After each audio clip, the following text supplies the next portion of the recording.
Muy buenas tardes a todos, a todas, a todes. Es un gusto enorme poder estar compartiendo esta mesa de apertura de la Semana Ibercultura Viva Claxo, que hemos dado en llamar Memorias Vivas, Archivos Comunitarios y Pandemias. Una serie de actividades súper interesantes que van a tener lugar entre el 26 y el 30 de octubre. Y para darles la bienvenida, tenemos hoy aquí acompañándonos a Esther Hernández Torres, que es la presidenta del Consejo Intergubernamental de Ibercultura Viva, y a Karina Batiani, secretaria ejecutiva de Claxo, y nos acompaña también Emiliano Fuentes Firmani, que es el secretario técnico del programa Ibercultura Viva.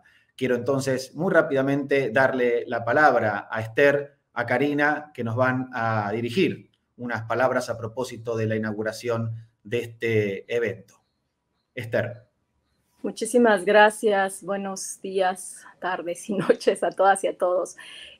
Bueno, pues es un honor para mí estar con ustedes. Muchas gracias, Karina, por propiciar este trabajo colaborativo, este trabajo conjunto entre Ibercultura Viva y Claxo.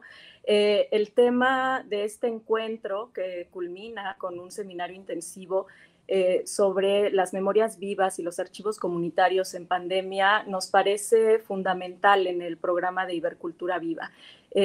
Finalmente, las comunidades han desarrollado una serie de estrategias para resguardar, visibilizar, reivindicar las memorias colectivas de las distintas organizaciones en las que participan, y en este encuentro, en estas actividades, se abordarán los vínculos que se tejen entre los museos, las comunidades e historias de vida, las formas en las que puede pensarse el patrimonio cultural en función del desarrollo comunitario y las articulaciones entre la comunidad y sus memorias vivas.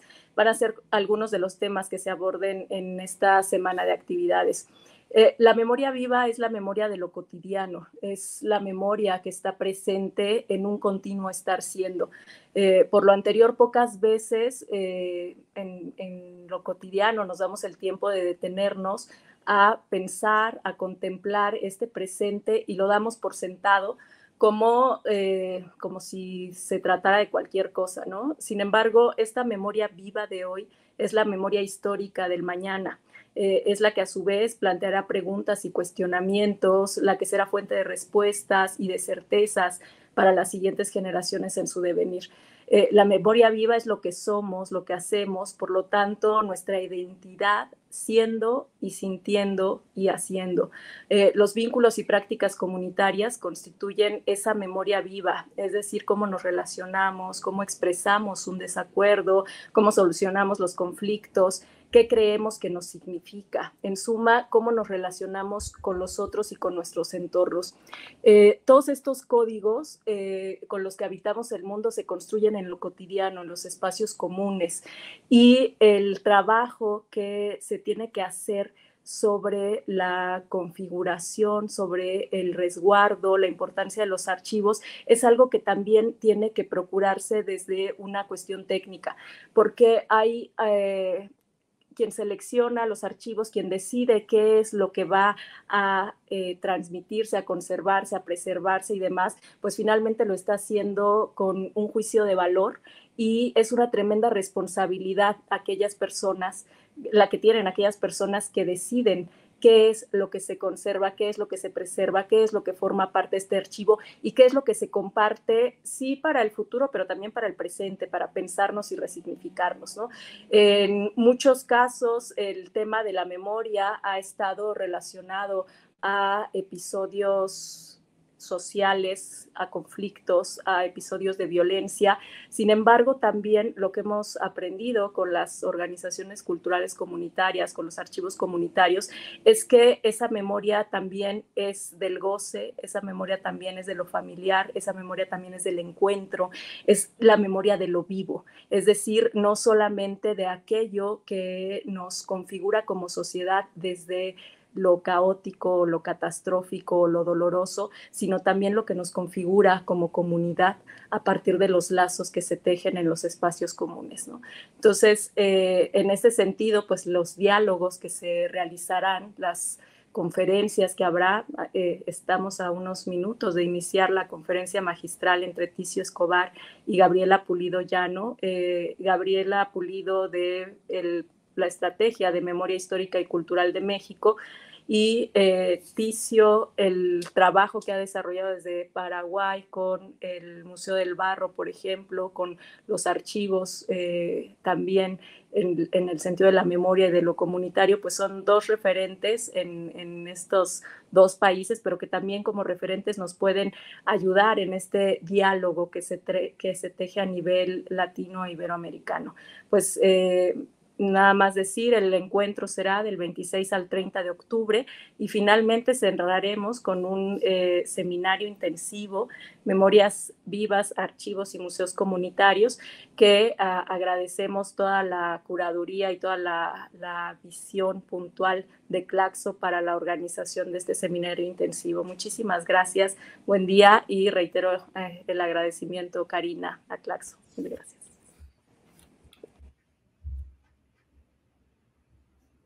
Muchísimas gracias, Esther, por estas palabras, por situarnos también, no solo conceptual, sino políticamente en el sentido que tiene esta semana de Ibercultura Viva y Claxo.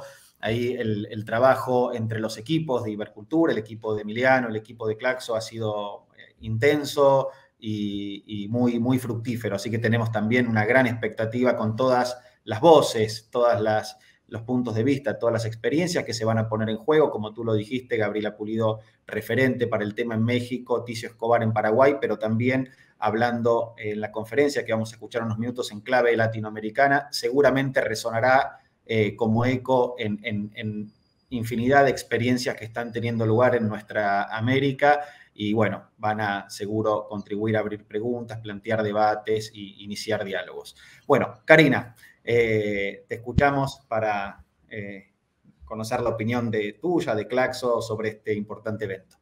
Gracias, Nicolás, y bueno, un gusto saludarles a todos y a todas, y especialmente a Esther Hernández y a Emiliano Fuentes de Ibercultura. Es realmente un hito importante el de hoy, ¿verdad?, en que estamos dando comienzo a esta semana Ibercultura Viva, Claxo, Memorias Vivas, Archivos Comunitarios en Pandemia.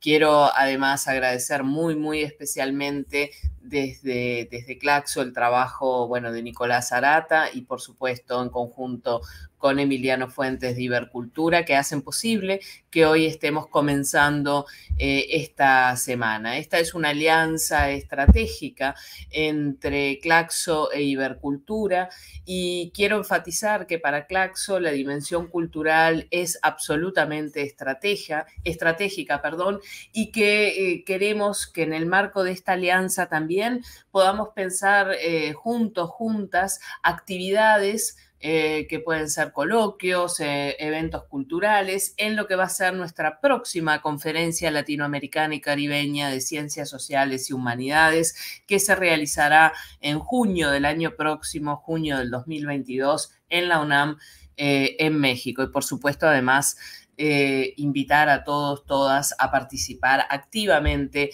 de esta conferencia, que es uno de los eventos de las ciencias sociales y las humanidades más grande y más significativo. Sobre la semana de actividades que estamos iniciando, esta semana Claxo Ibercultura Viva, quiero, además de destacar, como ya lo hizo recién Esther, la conferencia importante que tendremos en minutos entre Ticio Escobar y Gabriela Pulido. Quiero también destacar todas las mesas y los conversatorios en la que podremos escuchar y estará presente la voz de quienes llevan adelante las experiencias para la promoción y el fortalecimiento de las políticas culturales de base comunitaria. Creo que esto es absolutamente importante y destacarlo por el papel que esto representa para las ciencias sociales, ¿verdad? Para las ciencias sociales la cuestión de la memoria es absolutamente central, siempre lo ha sido y hoy, más que nunca en este contexto tan particular de nuestra región, adquiere aún mayor importancia y mayor significación.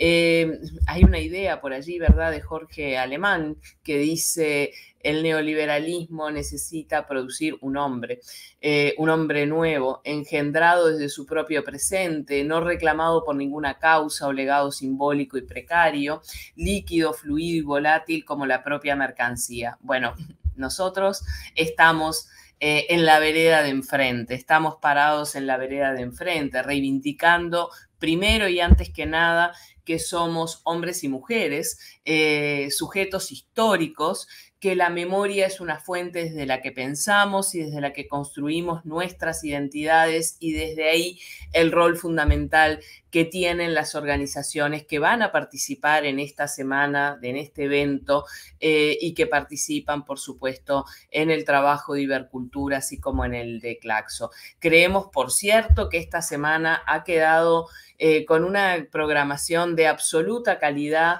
y que el seminario intensivo, que va a ser un espacio además de formación muy valorado, también reviste y engala toda esta semana.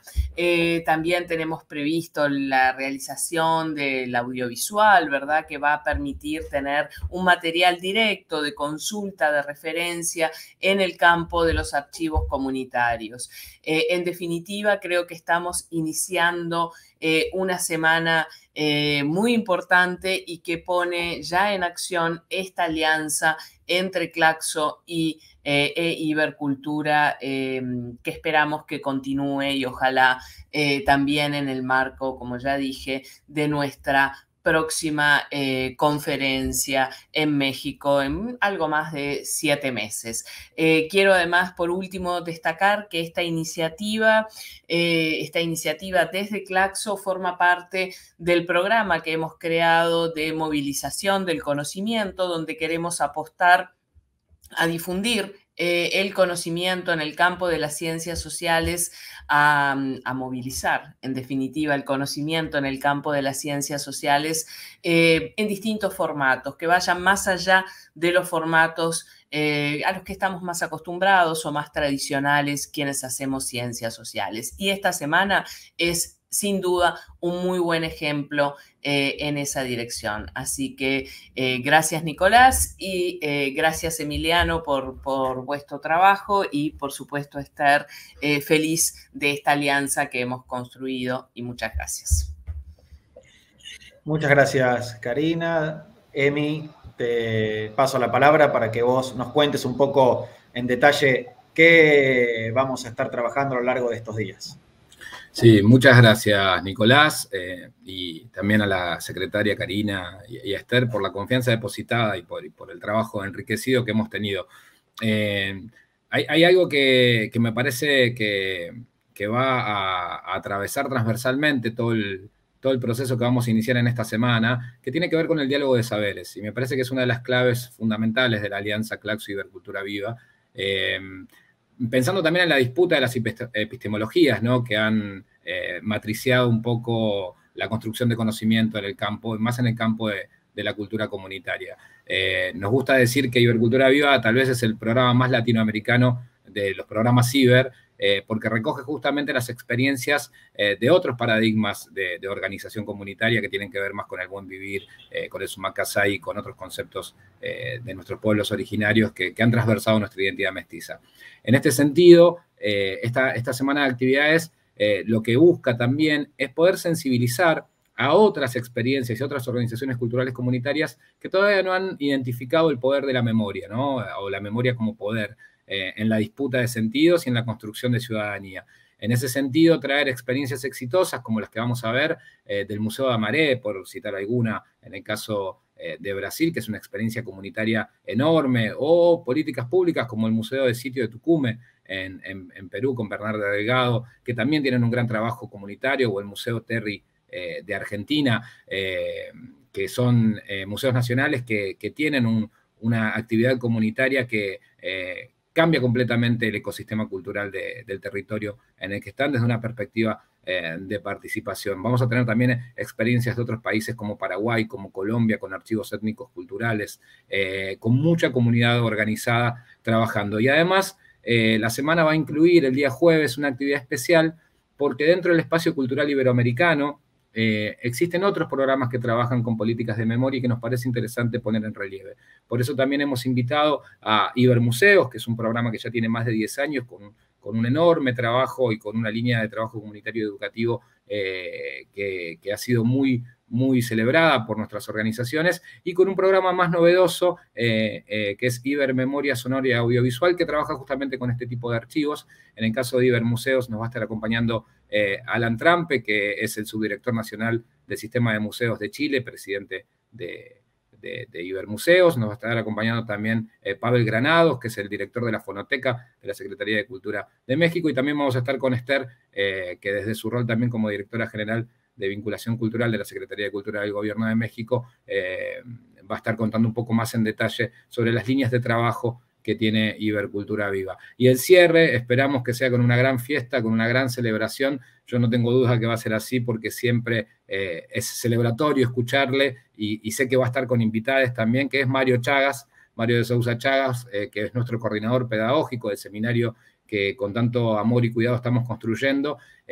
Mario, si no lo conocen, les cuento, el sábado van a poder estar viendo su clase inaugural en vivo. Después va a continuar para las 100 personas becarias que se han inscrito en el curso, más otros y otras investigadores que también han entrado por los centros Claxo. Es brasileño, actualmente es director del Museo de la República de Brasil y es director del Movimiento Internacional por una Nueva Museología, digamos, es una referencia indiscutida para pensar el rol social de los museos, así que estamos muy felices de esta enorme programación que vamos a tener, que va a coronar con la cereza del postre, con el audiovisual, como presentó la Secretaría Ejecutiva de Claxo, que esperamos poder estrenar hacia el final del seminario, que va a estar terminando por el mes de diciembre. Nuevamente, muchísimas gracias, Nicolás, a todo el equipo y a todos los trabajadores y trabajadoras de Claxo, muy contentos de poder estar inaugurando hoy con la conferencia que va a empezar en breve con Tizi y con Gabriela, esta intensiva semana para discutir las memorias vivas de nuestras comunidades.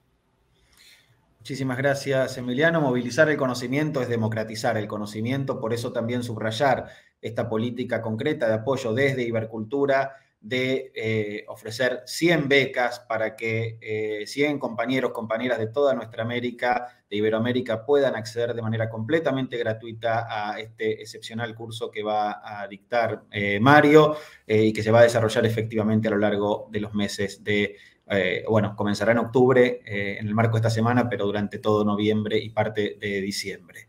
Si les parece, si están de acuerdo, pasamos ya a la conferencia que va a ser las veces de la inauguración de esta semana, que, bueno, se las trae, ¿no? Muchísimas gracias, Esther, Karina, Emiliano. Muchísimas gracias a todos, a todas y a todos los que nos están escuchando. Y bueno, vamos ya a dar inicio a esta semana que, bueno, tiene todas estas propuestas para ustedes. Muchas gracias. Bueno, como decíamos hace un momento, aquí estamos para comenzar con esta semana de Ibercultura Viva y Claxo, Memorias Vivas, Archivos y Comunidad, con esta, gran conferencia, este gran diálogo magistral entre la querida Gabriela Pulido Llano y el querido Ticio Escobar. Ibercultura Viva y Claxo, decíamos hace un momento, promueven una semana de encuentros, de debates, de reflexiones en torno a un tema que forma parte de la agenda de ambas instituciones. ¿Cómo pensamos y qué políticas nos damos en torno a la promoción y preservación de nuestros patrimonios culturales? Todo patrimonio es político. Las experiencias que se tejen entre museos, comunidades, historias de vida, las formas en que puede pensarse el patrimonio cultural en relación al desarrollo comunitario y las articulaciones entre la comunidad y sus memorias vivas van a ser algunos de los temas que se abordarán en esta semana de actividades y que estarán muy presentes en esta conversación que estamos iniciando. Desde Claxo, desde Ibercultura Viva, pretendemos poner en discusión cómo las comunidades desarrollaron estrategias para resguardar, visibilizar y reivindicar las memorias de los colectivos sociales, especialmente de los colectivos sociales marginalizados, ante la situación que nos ha planteado especialmente la pandemia, ¿no? En efecto, la pandemia ha impulsado una revitalización de los lazos comunitarios y del trabajo colectivo para la superación de la crisis a la que nos ha desafiado. Por eso, esta propuesta, esta semana de encuentros, de reflexión, lo que busca es sensibilizar al sector comunitario organizado sobre el poder de la memoria y sobre las posibilidades de iniciar registros de estos procesos para la constitución de sus propios archivos y museos. A través de diálogos, de conversatorios, de clases abiertas y de la presentación de experiencias de organizaciones comunitarias de América Latina, abordaremos los vínculos que se tejen entre museos, comunidades e historias de vida, las formas en las que puede pensarse el patrimonio cultural en función del desarrollo comunitario y las articulaciones entre la comunidad y sus memorias vivas. Bueno, vamos entonces a presentar ahora a Gabriela, a Ticio, que van a conversar en torno a estos tópicos. Comienzo por Gabriela. La doctora Gabriela Pulido Llano es mexicana, licenciada en Historia, maestra en Estudios Latinoamericanos por la Facultad de Filosofía y Letras de la Universidad Nacional Autónoma de México y doctora en Historia y Etnohistoria por la Escuela Nacional de Antropología e Historia. Desde el 2002 es investigadora en la Dirección de Estudios Históricos del Instituto Nacional de Antropología e Historia de México, es presidenta de la Asociación Mexicana de Estudios del Caribe y autora, entre otros, de un excepcional libro, El Mapa Rojo del Pecado, Miedo y Vida Nocturna en la Ciudad de México, 1940-1950. Ticio Escobar, por su parte, nació en Asunción, Paraguay, es curador, profesor, promotor cultural, investigador y un excepcional crítico de arte. Fue fundador del Museo de Arte Indígena del Paraguay, es presidente de la Asociación de Apoyo a las Comunidades Indígenas y del capítulo paraguayo de la Asociación Internacional de Críticos de Arte. Fue director de Cultura de Asunción entre el año 1992 y 1996, ministro de Cultura de Paraguay durante el gobierno de Fernando Lugo, es autor de la Ley Nacional de Cultura de Paraguay y coautor de la Ley Nacional de Patrimonio. Actualmente dirige el Centro de Artes Visuales, Museo del Barro, a la que él llama su puesto y su escuela. Queridos Gabriela, querido Ticio, muchísimas gracias por participar hoy de esta conversación. Bueno, vamos a la primera pregunta con la que queremos disparar este diálogo. Además de agradecerles la presencia, entrar ya en la conversación. Y bueno, una de las formas, una de las vías posibles para conectar memorias vivas, archivos y comunidad es a través de la noción de patrimonio. Y hay, dando vuelta, una noción clásica del término patrimonio que lo suele caracterizar como una colección de objetos que constituyen al mismo tiempo un capital, una herencia y un modelo.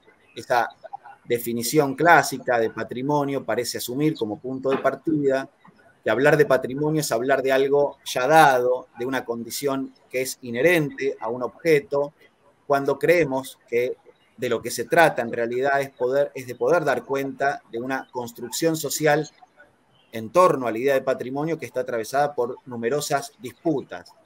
¿Qué sugiere Gabriela, Ticio, esta mirada sobre el patrimonio cultural y qué lecturas críticas podemos promover en torno a una noción tan central, tan importante como es la de patrimonio? Me gustaría, Gabriela, si quieres comenzar. Claro, bueno, antes que nada un gusto de saludarlos, un placer, de verdad, les agradezco la invitación, Nicolás Ibercultura, Claxo, les deseamos mucho éxito en toda la jornada que inicia, y bueno, un placer, un gusto enorme compartir este espacio con Ticio Escobar, a quien, bueno, leemos por acá, conocemos su trabajo, y bueno, un gusto, de verdad, un honor. Tomando al final tu cuestionamiento, diría, bueno, que hablar de patrimonio sí es hablar de colecciones de objetos, de capital cultural, de herencia, de tradición, de modelos, es hablar de todo esto y de más cosas, de muchas más cosas, menos hablar de algo que está estático y que se mantiene inerte. La noción de patrimonio es justo una noción, una categoría. El patrimonio es finalmente un sustantivo que dota de significado todo aquello que para nosotros encara esa posibilidad de referirnos o de ser denominado de acuerdo a un contexto, ¿no? Detrás está precisamente la acción humana de nombrar, de denominar.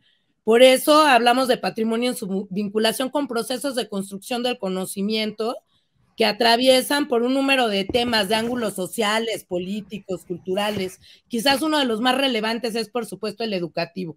Una vía posible para conectar memorias vivas, archivo, comunidad, es a través de esta noción de patrimonio. Me parece que sí, totalmente de acuerdo con esta posibilidad de conexión. Y la lectura crítica que creo podría promoverse en torno a esta noción central es que es una noción, que es un concepto, que no puede ser una camisa de fuerza.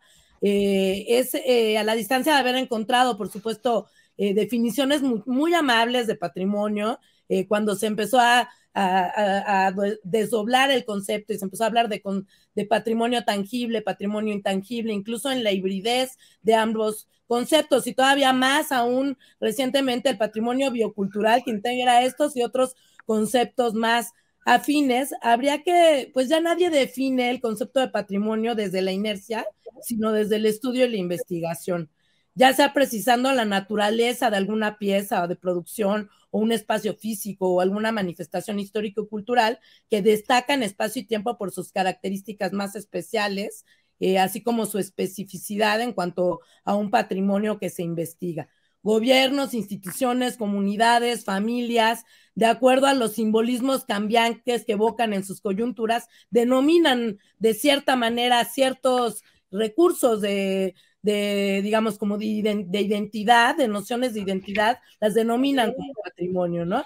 Ya decía Guillermo Bonfil Batalla desde muchos viejos ayeres, hace ya varias décadas, que el patrimonio cultural entrañaba un laberinto de significados. A mí me gusta bastante esta definición, yo la retomaría y propondría, como un poco como dice Italo Calvino tal vez ahorita, volver a los clásicos un poco también otra vez como para plantearse guías y rutas y caminos, ¿no? Porque pues si la intención es esto, es poner visibles las aportaciones que en torno al patrimonio están haciendo las comunidades, habría que posibilitar, que hacer eso posible, ¿no? Y finalmente los especialistas contemporáneos a Bonfil observaron las cuestiones que se siguen discutiendo, pero creo que en esta discusión hay que introducir ya las discusiones y los debates que se están gestando en las propias comunidades. En algunos horizontes ya se han dado, ¿no? De alguna manera esta es materia prima de algunas comunidades académicas en su cotidianidad. Yo lo dejaría por lo pronto por ahí y bueno, igual continuamos, ¿no? Muchísimas gracias, Gabriela. Ticio, ¿cómo ves vos este tema? Bueno, sí, yo creo que la discusión sobre el concepto de patrimonio ha crecido mucho en las últimas décadas a través, por una parte, de propuestas de UNESCO, que siempre son un poco abstractas, y por otra parte también con la incorporación del tema patrimonio, de la discusión acerca de las leyes públicas de protección del patrimonio.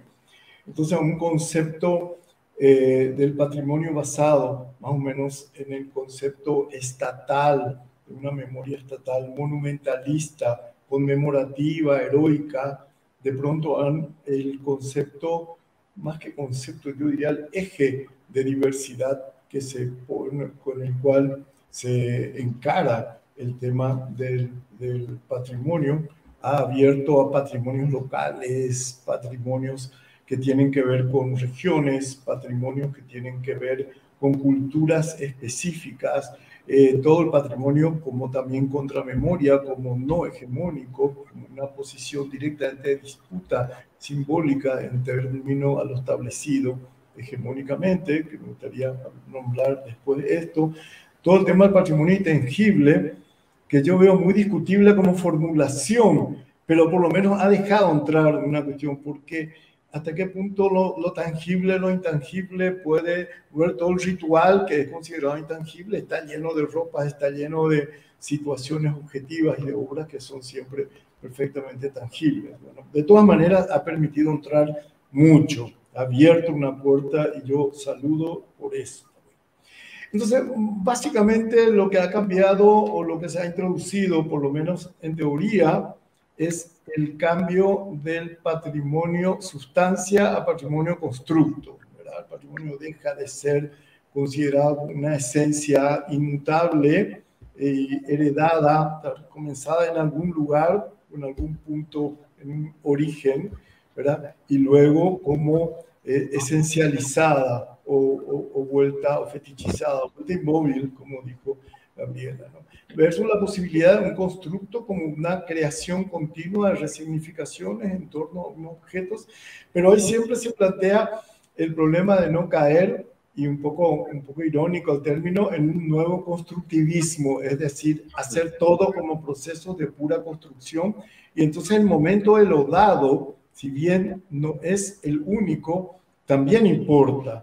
También se parte evidentemente de objetos, de hechos, de situaciones, de paisajes, de conjuntos con los cuales a distintos niveles, desde un patrimonio nacional, patrimonios locales, hay como una identificación, me cuesta decir eso, pero hay como un enganche simbólico, y en muchos casos sí, la presencia o el valor de estos objetos que están como imbuidos de pulsiones, que están cargados de significaciones fuertes, sobre todo los locales son más fáciles. En los patrimonios nacionales hay como una carga mucho más fija y es muy difícil moverlos, ¿verdad? Pero en los patrimonios que tienen que ver, que son los que más a mí me interesan, en general con las etnias, con los grupos populares, con los grupos barriales que se identifican y que se reconocen en un patrimonio determinado, ese patrimonio está siempre en proceso y está siempre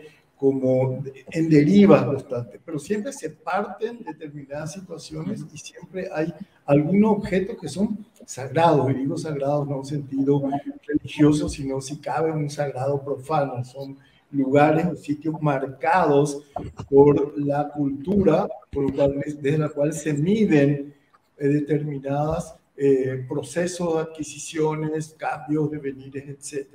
O sea, la gran cuestión es cómo no cristalizar el patrimonio, o evidentemente hay objetos, situaciones, hay patrimonios que tienen un ritmo de crecimiento muchísimo más lento y sobreviven a través de generaciones enteras, están como enquistados, y yo no lo veo malo, mientras la identificación, uso en sentido más bien psicoanalítico, identificación que como identidad, ¿verdad?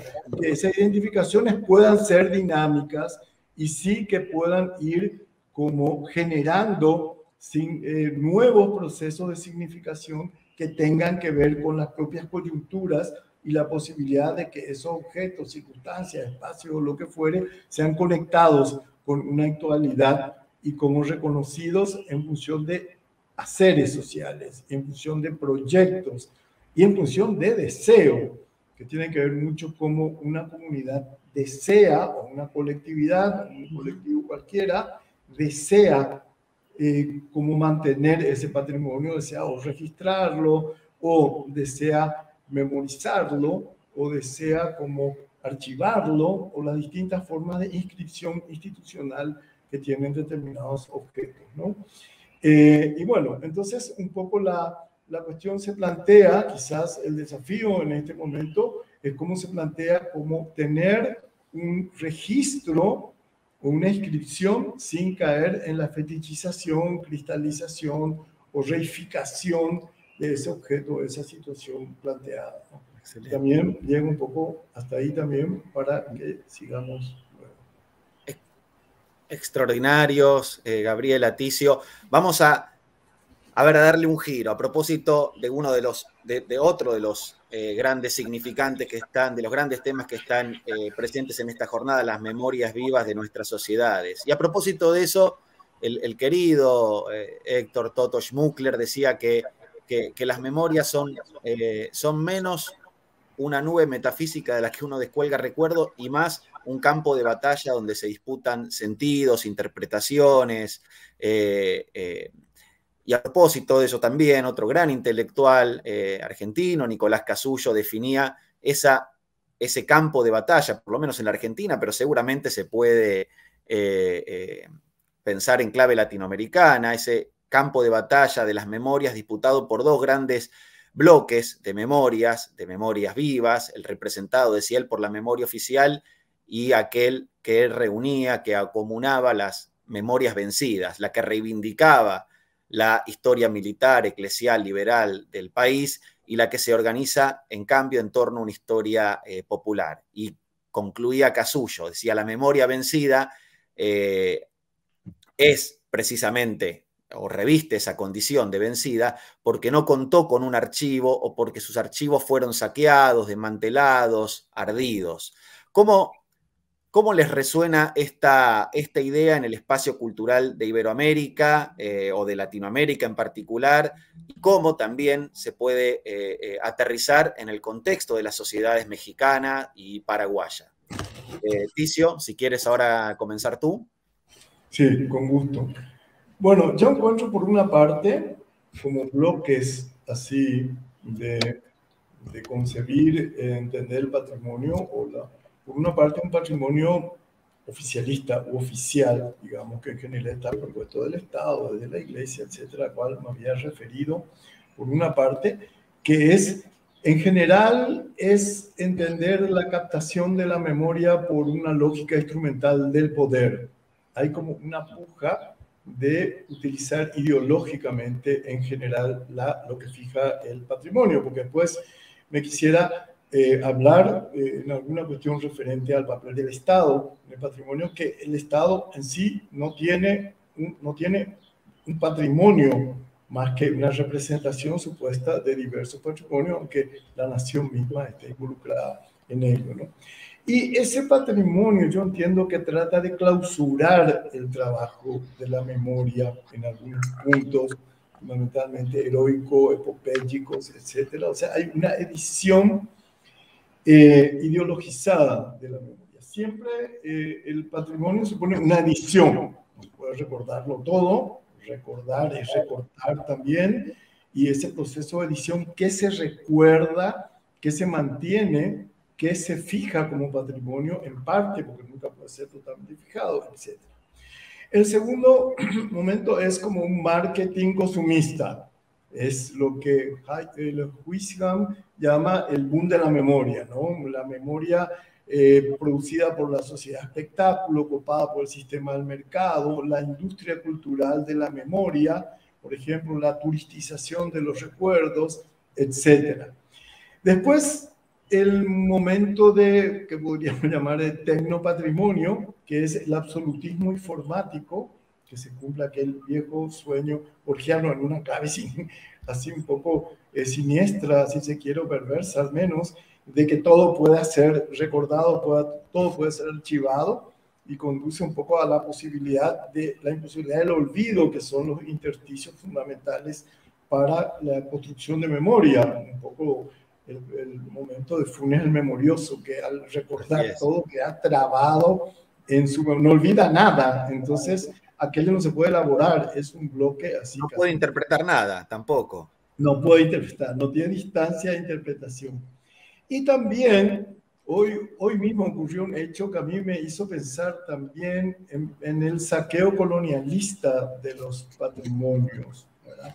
Es decir, yo siempre me ensaño un poco con el que de Branly, que tiene un patrimonio inmenso en términos de culturas no occidentales y que son totalmente fetichizadas, estetizadas, desinfectadas de sangre, de cualquier rastro, vestigio colonial, desinfectadas de historia, ¿no? Y es como una manipulación del patrimonio que también yo creo que debemos como nombrar, ¿no?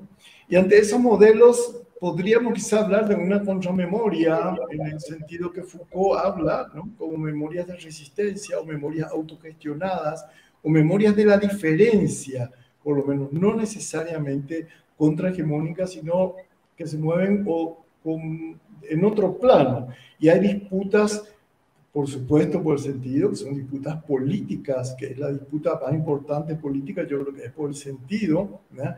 Y por la edición de lo acontecido. Pues decimos qué se recuerda y qué no, y qué se olvida, porque si ese olvido es parte fundamental del proceso de memorización. Bueno, ¿qué dejamos de lado? ¿Qué tomamos? ¿Quiénes? ¿Cuáles son los criterios tampoco editoriales? Y acá a mí me parece un poco como cercano a lo que Deleuze llamaría el juego entre lenguas mayores o lenguas molares o memorias molares. Yo podría decir que trabajan así como las grandes formas instituidas y las menores están en el sentido de minoridad, de minorías, etcétera, pero también podrían ser mayorías excluidas de una participación plena en la construcción de lo público, ¿verdad? Que aparecen como líneas de fuga, apuntando a distintos lados y que son los que permiten una dinamización de esos acervos y una puesta continua en contexto, no por una preocupación de actualizarlos, sino por la vigencia misma de los mecanismos del deseo y de las formas de micropolítica que yo creo que son fundamentales en la consideración también del patrimonio.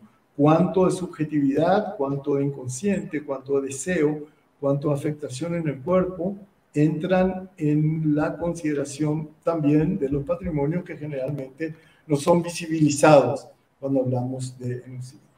Yo no creo que con el inmenso respeto, admiración que le tengo a Nicolás Casullo, que lo admiro profundamente, pero yo no sé si hablaría de memorias vencidas, ¿verdad? Porque puede ser que existen, yo creo, fundamentalmente casos de etnocidio y de masacre etnocida y genocida en muchos pueblos, ¿verdad? Pero también existen situaciones de transculturación y situaciones de resistencia. Hay cuestiones que a pesar de, hay una sobrevivencia a través de la reformulación de objetos rituales.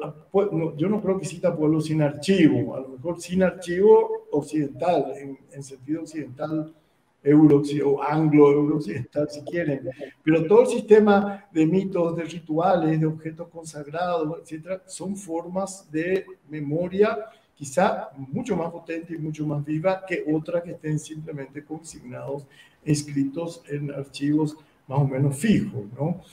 Por citar solamente el caso de Paraguay, que presente cómo anda la cosa por ahí, el idioma guaraní ha sido perseguido brutalmente por todos los procesos coloniales, incluidos los neocoloniales que duran todo el siglo XIX y gran parte del XX. Y sin embargo, el 84% de la población de Paraguay habla guaraní. No es que conoce el guaraní, sino que habla en guaraní, habla guaraní, ¿verdad? Tanto que es, ustedes saben, una de las lenguas oficiales y se puede hablar en cualquiera de las dos lenguas.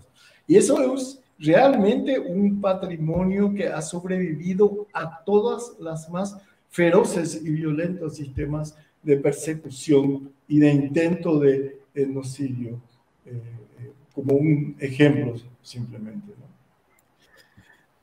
Buenísimo, Ticio.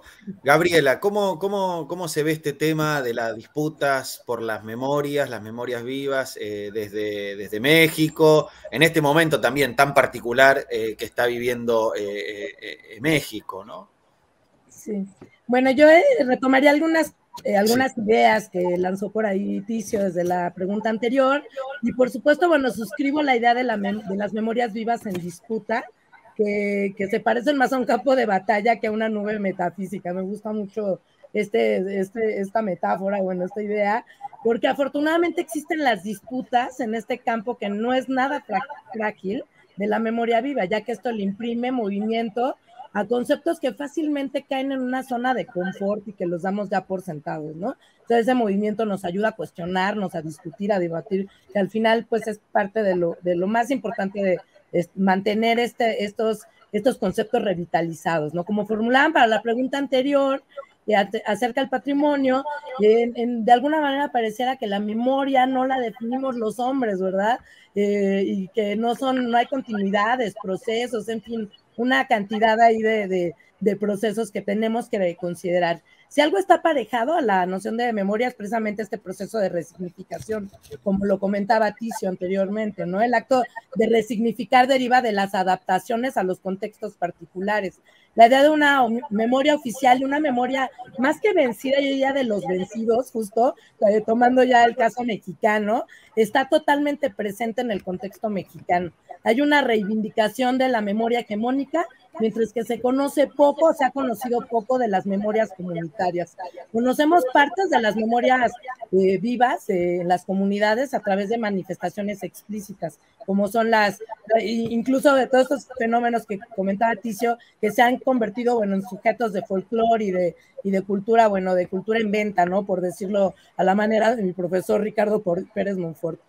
Conocemos partes a través de las fiestas locales, las tradiciones de las escuelas de artesanos, la memoria viva, por supuesto, ya en otros contextos, de los defensores del patrimonio biocultural. En México hay varios ejemplos súper importantes, como el caso de Cherán, que es así muy, muy singular, ¿no?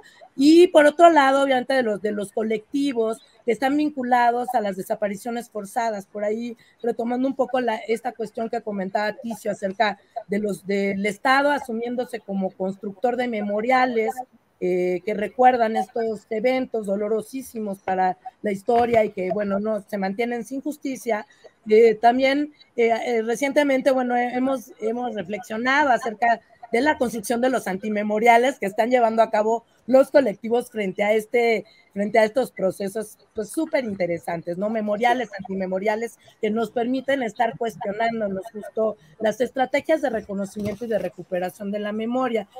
Yo pensaba, bueno, pensando en esta pregunta, obviamente, y como decías, Nicolás, refiriéndonos al contexto mexicano en 2021, ahora que hemos estado recordando, por ejemplo, la gran batalla, los 500 años de la batalla por Tenochtitlán, se han puesto en el horizonte pues varias, digamos, falacias retomadas por una historiografía. Imagínense desde cuándo nos estamos remontando a los inicios ya de estas visiones historiográficas acerca del tema que parecían incuestionables, inamovibles. Recientemente ha habido un cuestionamiento, se movieron el esquema de esta memoria de los vencidos hacia un horizonte donde lo que se pone en el centro es la historia de las comunidades, y eso ha sido muy interesante, tanto por pensar en esta parte de la historia de las comunidades, como por pensar en la reacción en contra de que se mueva esta historiografía del lugar, ¿no?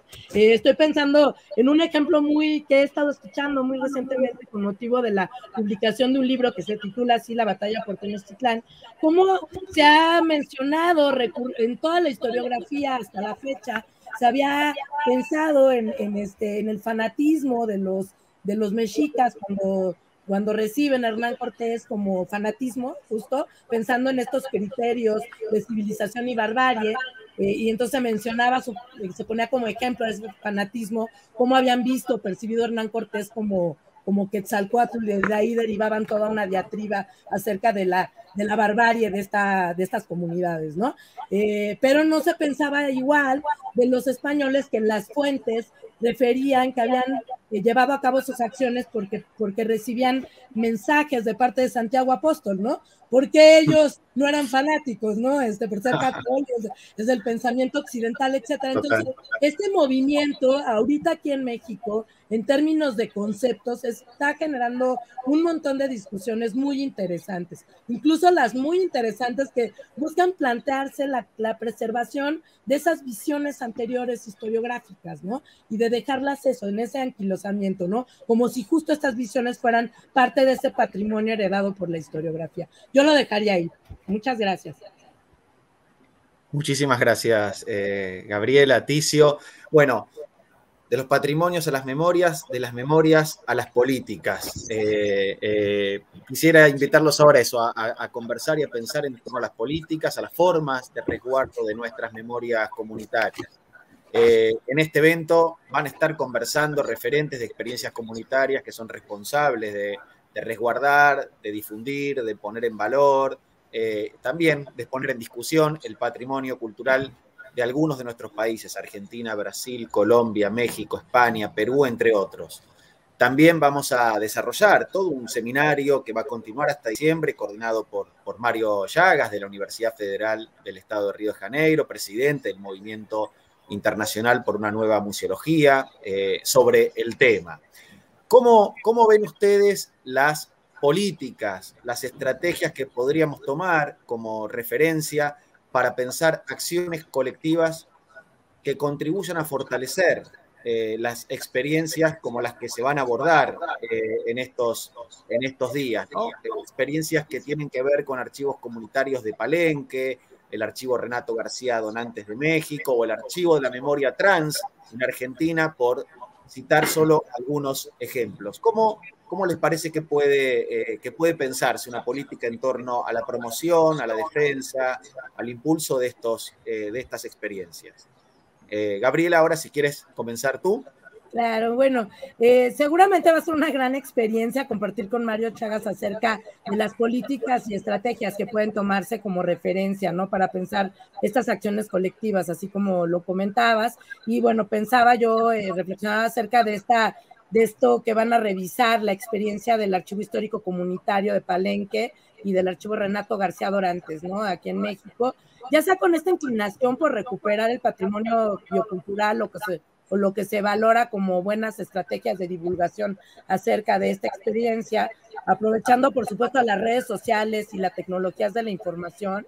Mi punto de vista es que todo proyecto de recuperación de la memoria y su expresión a través de estrategias de conservación, preservación y divulgación debe tener un objetivo atravesado por los conceptos y las miradas desde adentro de la comunidad.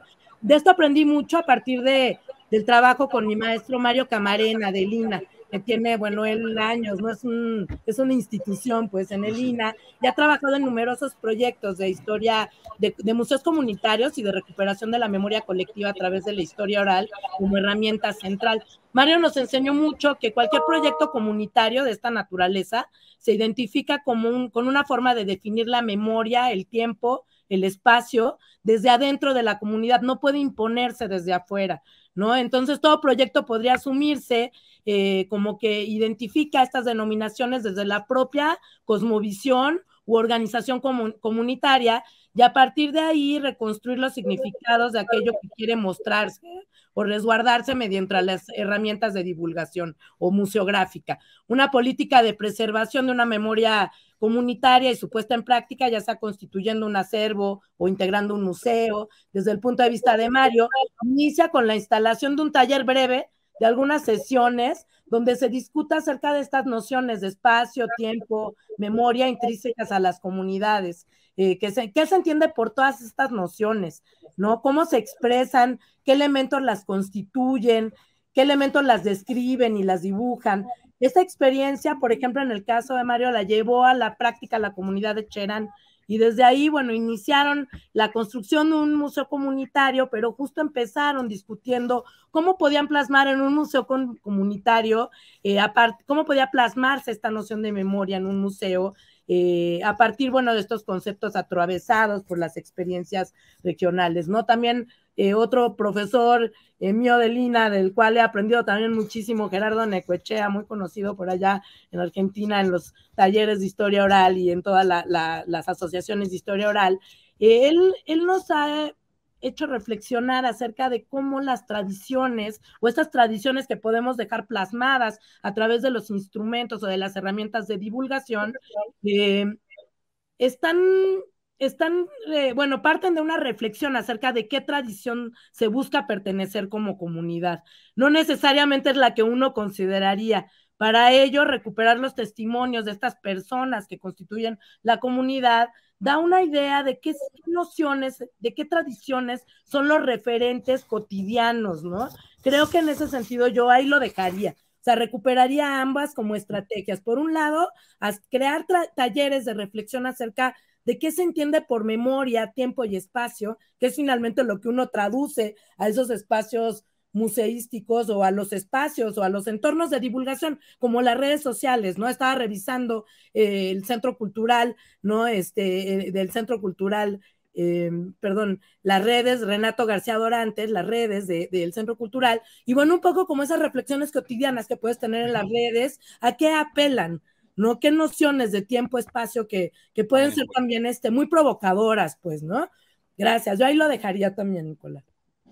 Gracias, Gabriela. Ticio, ¿qué te sugiere esta pregunta a ti?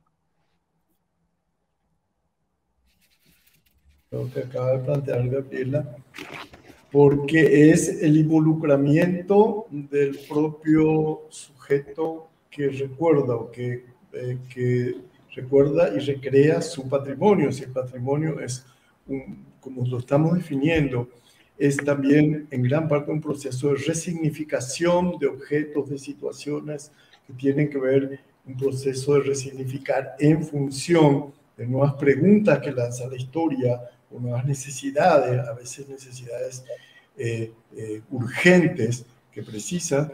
Entonces, yo creo que por una parte, evidentemente, está la agencia societal y también las políticas públicas, que son fundamentales en un momento. Me gustaría después referirme a eso como la posibilidad de crear un marco de resguardo o de promoción a esas posibilidades de que las propias comunidades intervengan acerca de qué es su patrimonio.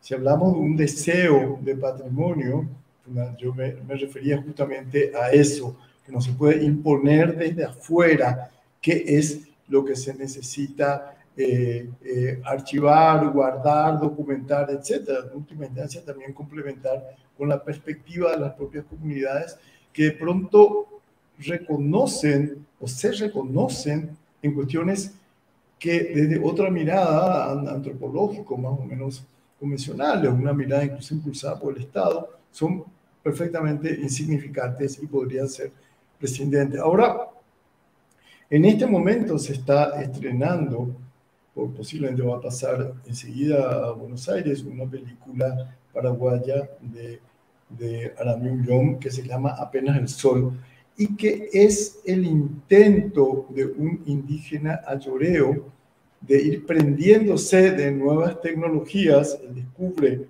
la tecnología de grabar la voz, ¿verdad? O sea, con materiales como muy elementales, muy primarios, porque a él le preocupa que se está perdiendo cierta memoria de su pueblo y que la memoria que se está guardando no es aquella en la cual ellos se sienten precisamente reflejados.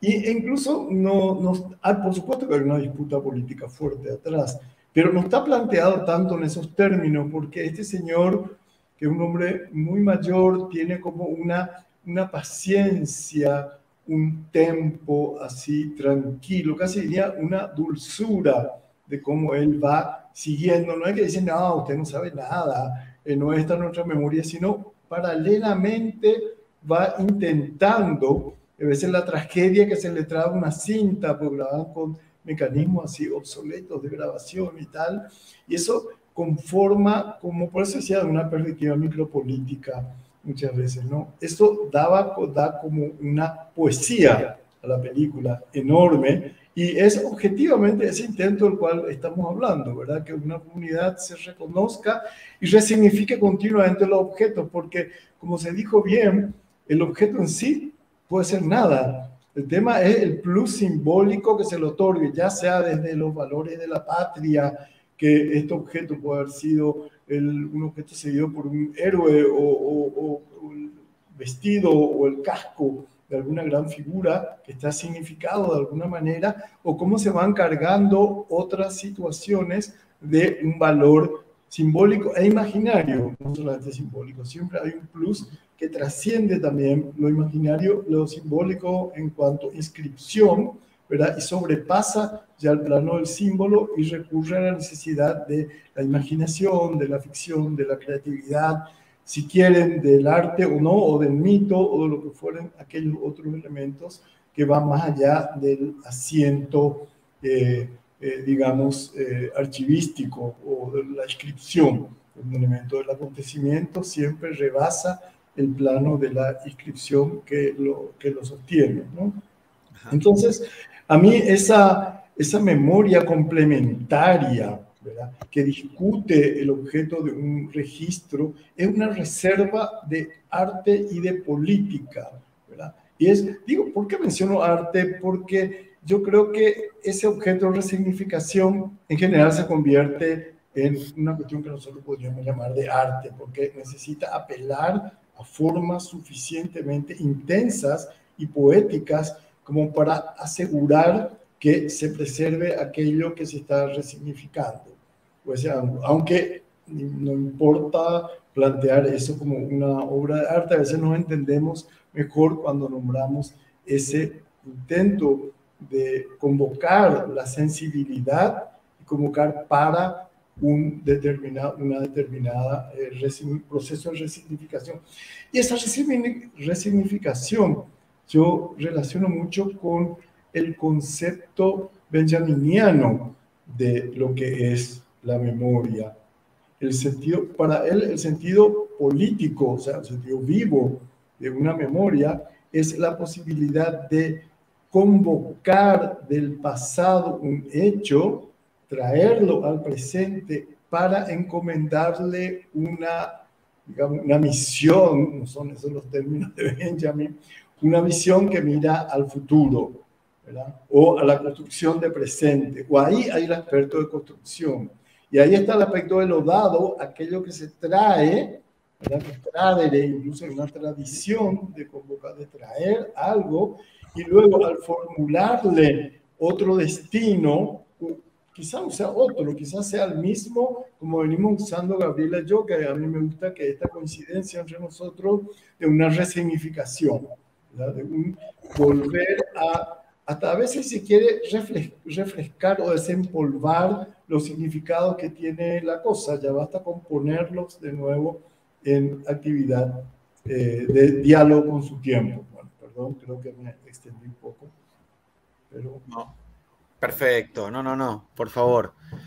Bueno, vamos con la siguiente. Quisiera ahora proponerles en este diálogo, en esta conversación, que pudiéramos poner la lente, el foco en los agentes, los agentes que intervienen en las políticas de memoria, en las políticas de archivo, y para eso es... y creo que ya fue saliendo en esta conversación, es indispensable reflexionar sobre el papel del Estado en la promoción, en el apoyo, en la construcción de estos espacios de memoria. Pareciera, si me permiten la metáfora, que sin el Estado no se puede, pero que solo con el Estado no alcanza, que es imprescindible contar con espacios para que las comunidades, las propias comunidades, ustedes lo han ido mencionando a lo largo de esta charla, que las propias comunidades puedan intervenir, puedan discutir, puedan crear, puedan promover sus propios espacios de memoria. Ticio, desde la experiencia del Museo del Barro en Paraguay, Gabriela, desde el Instituto Nacional de Antropología e Historia, desde México. ¿Cómo se plantea esta tensión? ¿Se plantea esta tensión entre el Estado y lo comunitario? ¿Qué experiencias podemos recuperar? ¿Qué discusiones pueden ser útiles para pensar los debates sobre el tema a escala regional? Perdón. Ticio, ahora si quieres comenzar tú y cierra Gabriela. Sí, quizá habría que ver los factores que mencionamos primero. Cuando nos referimos a las comunidades o a las colectividades o a la sociedad, a la ciudadanía, como queramos llamar esa contraparte creadora recreadora continua, quizás no haya un momento inicial de la creación de una memoria, ¿verdad? Estamos hablando obviamente de comunidades también en un sentido contingente y también bajo el signo de la construcción, ¿verdad? Evitando absolutamente un concepto así como romántico, cerrado, absoluto de una comunidad como encerrada en sí misma y que esté como compacta y homogénea y no admita diferencias internas y no tenga dentro de su propio cuerpo social que no esté animado por una serie de fuerzas que son también opuestas y hasta contradictorias, ¿verdad? Por una parte. Por otra parte, si consideramos un poco que el juego se da de la esfera pública, se da entre el Estado y la sociedad, y yo creo que habría que nombrar un tercer estado, un tercer agente fundamental, que es el mercado. Es el mercado, claro. Básicamente nos encontramos que tenemos un déficit de sociedad y de Estado y un superávit de mercado. Entonces, gran parte también de esas políticas tienen que ser regulatorias. Obviamente no se trata, sería inocente, y aparte no se trata de eso, de frenar el mercado, la industrialización cultural o todas las formas de sociedad del espectáculo que se habían nombrado y que vuelven, que mercantilizan en general el producto de la memoria o lo que fuere. Es el boom de la memoria o la memoria como objeto de moda, etcétera, ¿no? Pero también, por otra parte, hay como una función diferente del mercado, ¿verdad? Y que afecta también a una función diferente del Estado. Se entiende que una esfera pública se halla a través de lo que un plus más allá de la corporatividad de la sociedad civil, la ciudadanía o las comunidades, como queramos llamar, por una parte, por la otra, más allá de los intereses o los objetivos del Estado y más allá del mercado. Pero ese plus casi no existe, por lo menos del mercado, incluso del Estado. Entonces, ¿qué ocurre? Que el Estado tiene una función de, a través de políticas públicas, como incluso a veces fundar, promover, custodiar y alentar la creación de un espacio de la memoria. Pero el Estado en sí no tiene memoria, son las sociedades, son los sujetos, son los que tienen memoria, que recuerdan, que archivan, que construyen, que desean, que el Estado no hace cultura, ¿verdad? Porque si no sería un estatismo absolutista, estaría promoviendo un modelo de cultura o un recorte de la memoria y tiene que estar fuera de ese juego. Sin embargo, obviamente existe una memoria nacional que supuestamente no coincide con un Estado que se fue acumulando y que el Estado certifica desde la conmemoración, desde los grandes héroes, los monumentos y todo lo demás. Bueno, pero eso forma parte también ya de un patrimonio en gran parte asumido socialmente. Lo que interesa es ver las otras memorias y las otras cuestiones, porque las políticas públicas son abstractas, son adjetivas, es decir, no tienen una sustancia, sino que están como creando los marcos regulatorios o los marcos de protección para que sea la sociedades o como queramos la que están produciendo. Entonces, cuando el Estado toma partido, cosa que no debería ser, involucrarse en una perspectiva de edición de memoria, digamos así, mira su propio interés. Pero como está pasando últimamente en América Latina, sucede por supuesto a gritos en mi país, ni siquiera se trata de un interés del Estado, sino de intereses que están como corporativos que se cuelan en el Estado, intereses fácticos e incluso relacionados en gran parte con la corrupción y con el narcotráfico, que están ocupando el lugar del Estado para hablar porque están enquistados en ese Estado, y entonces sus intereses son totalmente diferentes a lo que podrían ser supuestamente el interés del Estado como defensor de la cosa pública, ¿verdad? De la res pública, más, a veces decíamos más que la cosa pública, hasta la cosa nostra involucrada, no es la res pública, sino que entonces hay la puja contrahegemónica también, incluso la posibilidad de crear instancias hegemónicas fuera del Estado, o incluso dentro del Estado, pero más allá de ese interjuego de otros intereses, ¿no? Vemos que es enormemente complejo ese papel del Estado. Pues supuestamente un Estado lo que hace es enunciar, instituir una ley nacional de patrimonio, ¿verdad? Y cuáles son las instancias formales que se encargan de proteger, preservar en todo el territorio, etcétera, y a través de distintas instancias institucionales, cómo preservar ese patrimonio. Pero reitero, esos no son más que marcos formales, porque quien está encargado de ese continuo momento de resignificación que está movilizado por la pulsión y por el deseo, son los propios sujetos, las subjetividades, vamos a llamar así ampliamente, creadoras de un deseo de memoria, que es básicamente un deseo preparatorio de una memoria en construcción. En guaraní, si me permiten esto último, memoria se dice manduá, pero en general cuando se refieren a los procesos de memoria, hay un término que es manduá purá, que es una cuestión, una figura como muy compleja, porque memoria manduá, ya lo dije, es el fundamento, pero no fundamento metafísico, sino una base, si se quiere, histórica, sobre la cual se apoya la memoria. Es el apoyo de la memoria, y Ra quiere decir habilitado para lo que habrá de ser un sostén de la memoria. Dentro de toda la poesía guaraní está hablando un poco de lo que estamos hablando desde el comienzo, también como un proceso que afecta a una creación que no se puede cosificar, ¿no? Perdón por el tiempo más largo y la vehemencia, pero está. Muchas gracias, Ticio.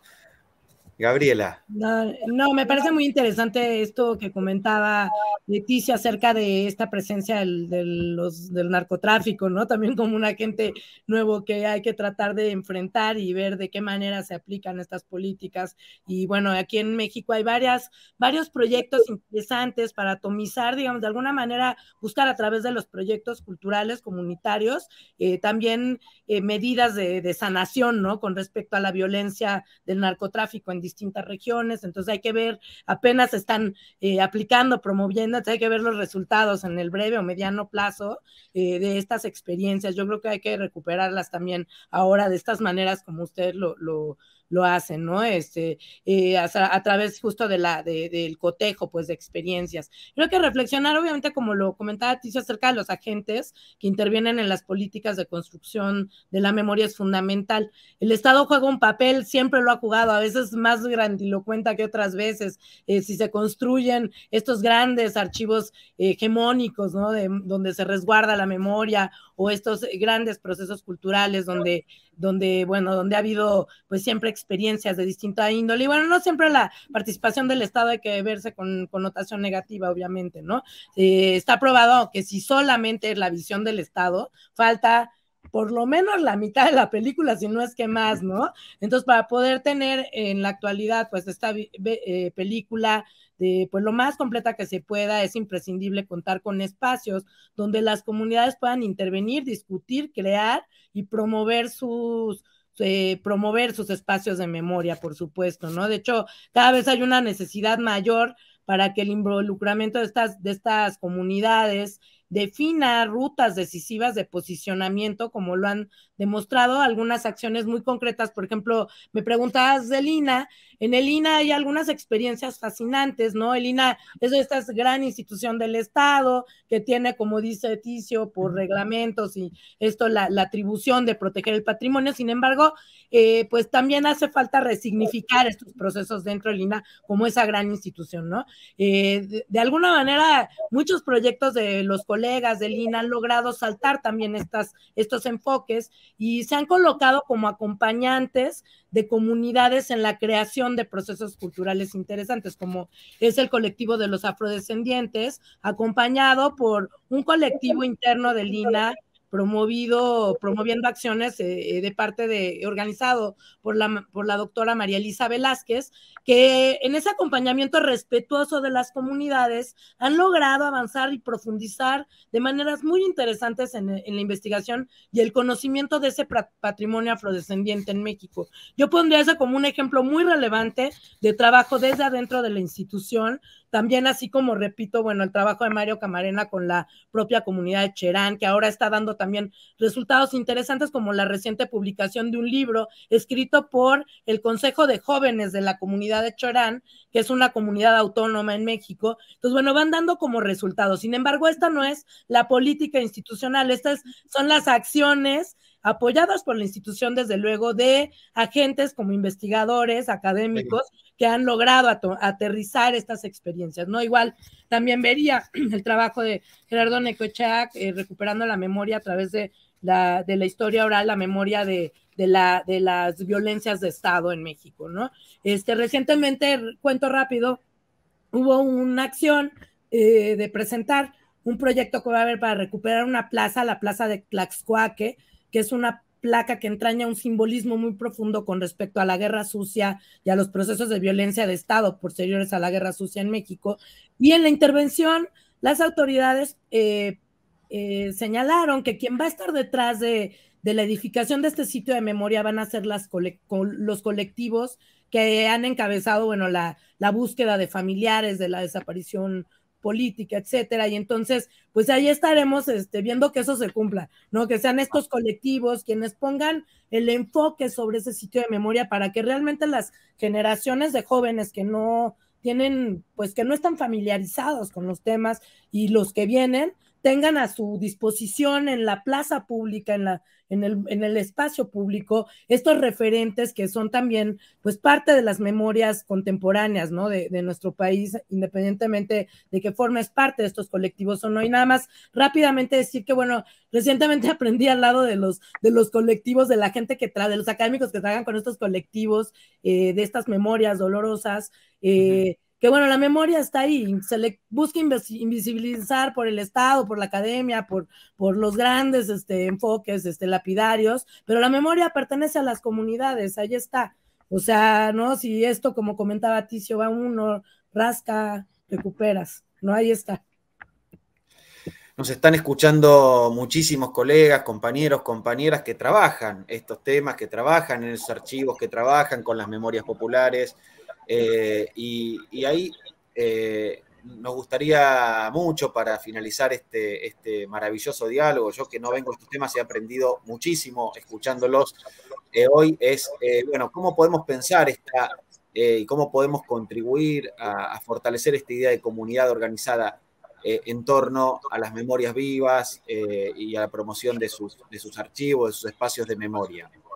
¿Qué elementos o qué sugerencias podrían ustedes compartir con ellos, con las organizaciones culturales comunitarias, para que puedan impulsar estas acciones de memoria o estas políticas de memoria sobre sus propios procesos y en torno a sus comunidades? Ideas, sugerencias que podamos poner en común desde esta mesa humildemente para contribuir con ese trabajo colectivo. Gaby, si querés, para comenzar tú este cierre. Claro, igual retomar esto que hemos dicho de manera reiterada, que el rol de las comunidades en el presente para construir para la implementación de estas experiencias de recuperación de memoria es decisivo hoy en día. Sin sus voces, sin sus miradas, ya no es posible edificar estos espacios de memoria, sea un museo, sea un archivo, sea la difusión de la memoria a través de las redes sociales, a través de las tecnologías de la información, etcétera. Tiene que haber un objetivo muy concreto que atraviesen los conceptos, ¿no? En fin, creo que ese reconocimiento para empezar es importante. Por otro lado, yo diría que la experiencia de construir proyectos colectivos de cultura, eso, bueno, lo interesante es que hay una enorme diversidad. Tal vez la experiencia es pensar en el futuro de esos proyectos. O sea, una experiencia que ha habido aquí en México con respecto a la implementación ya de la construcción de espacios de recuperación de memoria. Yo pondría el ejemplo de un museo que se hizo, un museo colectivo, de memoria colectiva en Tlalpan, en la alcaldía de Tlalpan, sí. hace más de una década. Se inauguró este museo, la perspectiva era que fuera un museo también que integrara a la comunidad, una comunidad que ha crecido con el crecimiento de la ciudad brutalmente, y entonces tener un reconocimiento de identidad ahí, de origen, pero que también reflexionar acerca de estas nuevas comunidades que han llegado a ocupar estos espacios, que era un territorio considerado básicamente como de originarios, ¿no? Y entonces, bueno, se hizo el museo, se solicitaron recursos para visualizar estos procesos de memoria personales a las familias, se pusieron fotos, en fin, objetos que referenciaban a las familias con el origen de tlalpense, ¿no? De estas familias, etcétera. Se pusieron unas vitrinas y hubo todo un acompañamiento durante un tiempo reflexivo acerca de esta identidad del local de la alcaldía, ¿no? Sin embargo, cuando llegó el nuevo gobierno, echó para atrás, abrió las vitrinas, incluso hasta se robaron algunos de los objetos. No. trágicamente, en fin, o sea, ya no había esa perspectiva, no había esa posibilidad de continuidad, entonces por eso insistimos en que en manos nada más del Estado, de los gobiernos, estos proyectos lo más seguro es que, pues en fin, o sea, como tienen que adaptarse y retomar las visiones de los nuevos gobiernos, claudiquen, ¿no? Entonces siempre tiene que haber permanentemente un representante de las comunidades vinculado a esos proyectos, que se queden estos colectivos, de alguna manera, sus voces permanentemente, también para reflexionar en los nuevos temas, ¿no? Porque, por un lado, bueno, sí podemos decir, bueno, estos son los temas actuales, pero en 10 años va a haber otros temas numerosos. Entonces, el proyecto en sí puede tener distintas características, seguramente va a ser muy provocativo e importante, o sea, de lo que van a tener ahora a la vista en esta experiencia que van a tener en estos días, ¿no? La cantidad de proyectos que pueden surgir, construir museos, bibliotecas, crear foros de discusión, etcétera. Lo que importa es la permanencia, pensar en el mediano y en el largo plazo, ¿no? Creo que eso sería lo importante, pensar en esos proyectos, cómo darles continuidad, cómo mantenerlos vigentes, cómo pueden cambiar, ¿no? Adaptarse. Muchas gracias. Yo les agradezco nuevamente, de verdad, un placer. Muchísimas gracias a ti, Gaby. Licio, para cerrar. Bueno, yo quisiera partir un poco de con lo que había cerrado Gabriela, ¿no? Y cómo se asegura una continuidad de determinados tipos de proyectos, ¿no? Bueno, primero aclarar de que si estamos hablando de subjetividades que son fluctuantes, hay una serie de acciones que corresponden a sujetos políticos un poco conectados ad hoc, proyectos que surgen en relación a determinadas cuestiones y naturalmente, como fueron creados para esas circunstancias, no tienen una continuidad más que en las resonancias que pueda tener dentro del cuerpo social y dentro de otro tipo de inscripciones. Pero sí, hay muchos proyectos que requieren, y para eso es fundamental el tema de cómo se blindan determinados proyectos de gobierno para que se constituyan en proyectos de Estado. Porque muchos de los proyectos solamente vinculados con programas gubernamentales, termina el gobierno y el otro no solo los continúa, sino que los desmonta. Porque a veces incluso las rivalidades de signos contrarios se expresan también en cómo desmantelar lo que el gobierno anterior había hecho. Tenemos que asegurar eso. Por una parte, evidentemente hay una apuesta en la fuerza de la comunidad, partiendo bien un poco de especificar qué tipo de comunidades estamos hablando. Y en segundo lugar, la posibilidad de una legislación determinada. Yo creo que determinados proyectos requieren estar amparados, no porque generalmente están ejecutadas, por el Ejecutivo mismo. Entonces necesitan que el legislativo esté apuntalando a través de una legislación que logre blindar mínimamente la continuidad de esos proyectos. Pero evidentemente el deseo y la consolidación de instancias ciudadanas que defiendan la continuidad del proyecto es fundamental, ¿sí? O si no, amparado por leyes o incluso la pura voluntad política de un gobierno determinado, si no existen instancias de convicción, de deseo, de ganas de seguir, de entusiasmo y de ponerse a trabajar en esos proyectos, resulta imposible. Yo estaba pensando en algunas cuestiones. Primero, los elementos micropolíticos de la memoria, ¿verdad? Cómo se apuntan, incluso entra bien en este tema que estamos trabajando, es decir, apelar a la imaginación, a trenzar de la memoria con arte y con el pensamiento crítico. Insisto mucho en el arte por deformación profesional, pero también el arte es un buen proveedor de instancias de sensibilidad, de creación y de crítica misma. Con el pensamiento también es fundamental. Asumir las diferencias internas, ya hemos señalado, no partir de una idea homogénea de lo que puede ser una comunidad, sino que las comunidades alternativas, siempre en cuanto no hegemónicas, tienen un eje de convergencia que es esa oposición, esa contramemoria a lo Foucault, pero también la posibilidad de estar cruzada por deseos diferentes y por situaciones que son muy distintas, ¿verdad? Y la articulación a veces institucional y a veces ad hoc con otras instancias comunitarias, locales, sectoriales, regionales, ¿por qué no internacionales?, ¿verdad?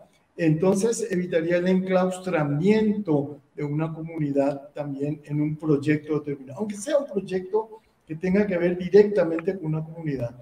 Hacer un link con otros proyectos más o menos similares o aún distintos con los cuales puedan apuntalarse podría ser sumamente productivo en términos de...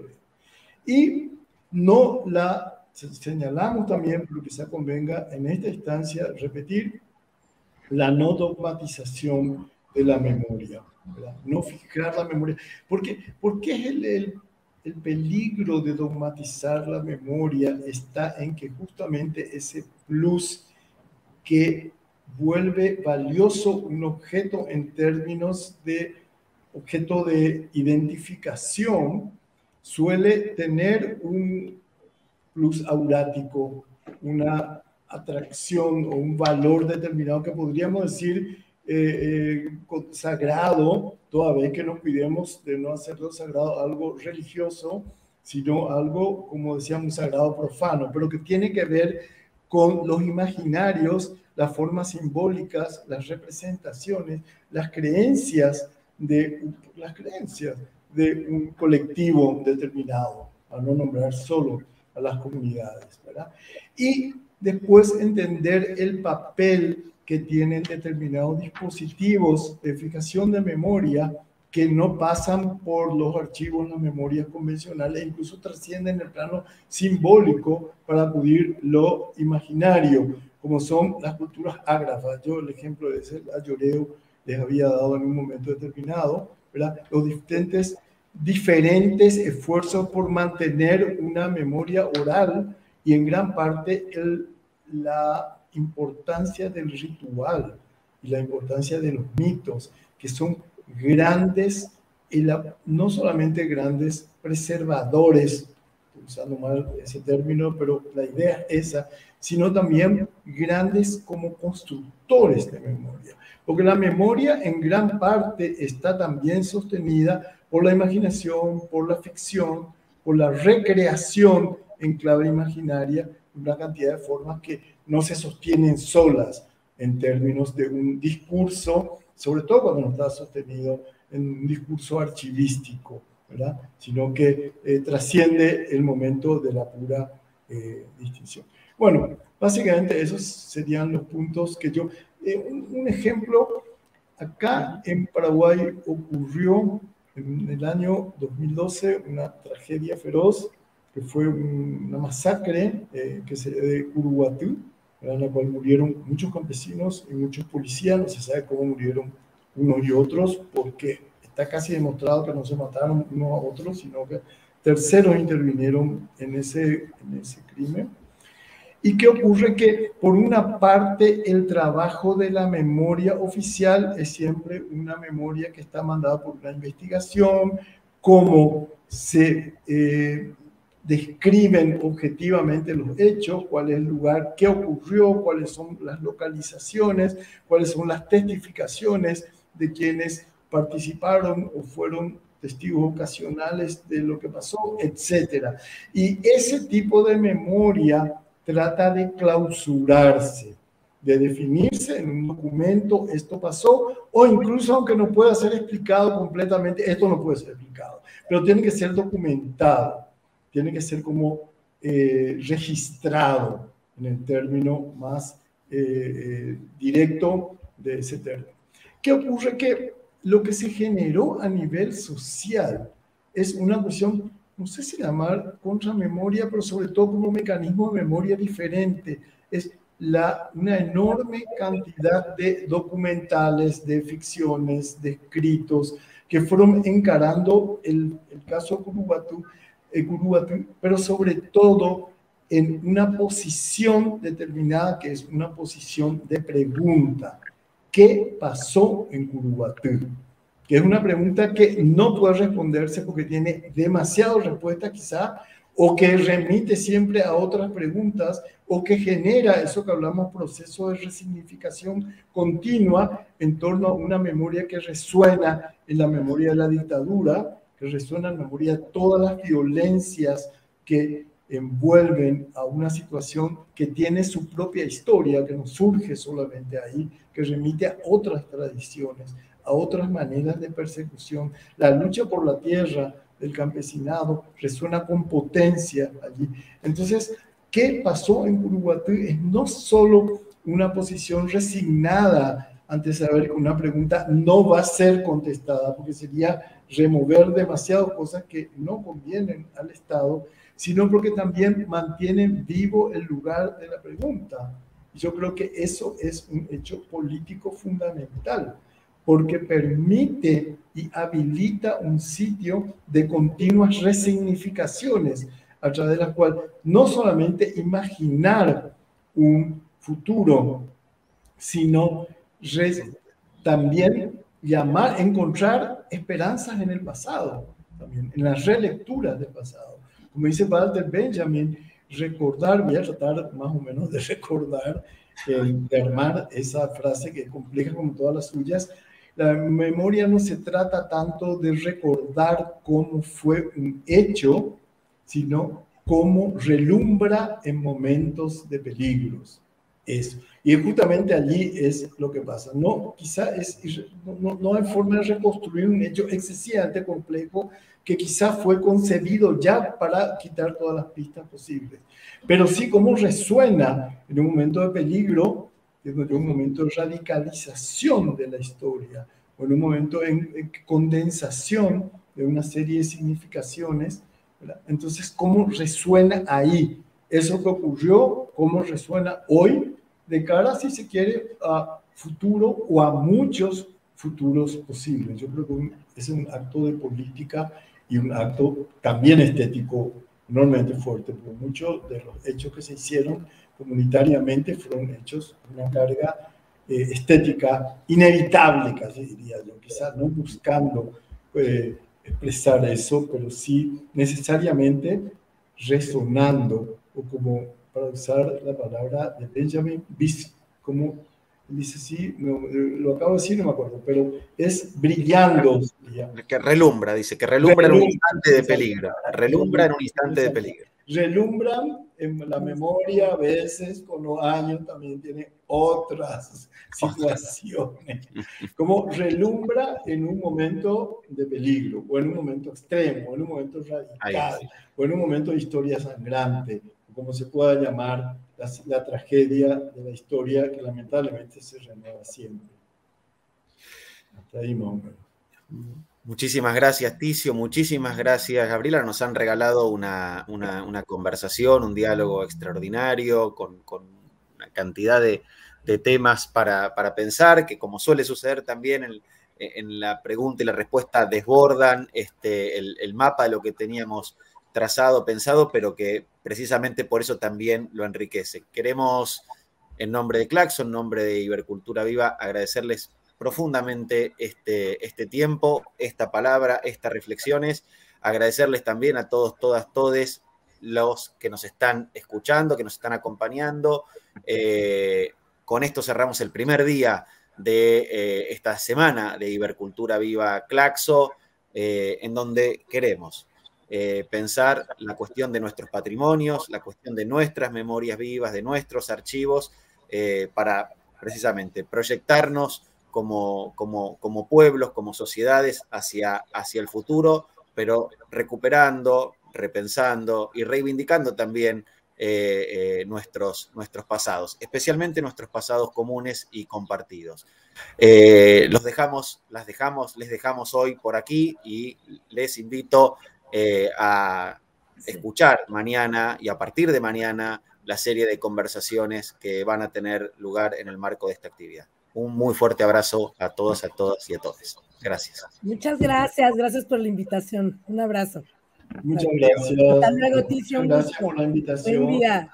Claxo. Adiós. Muchísimas gracias.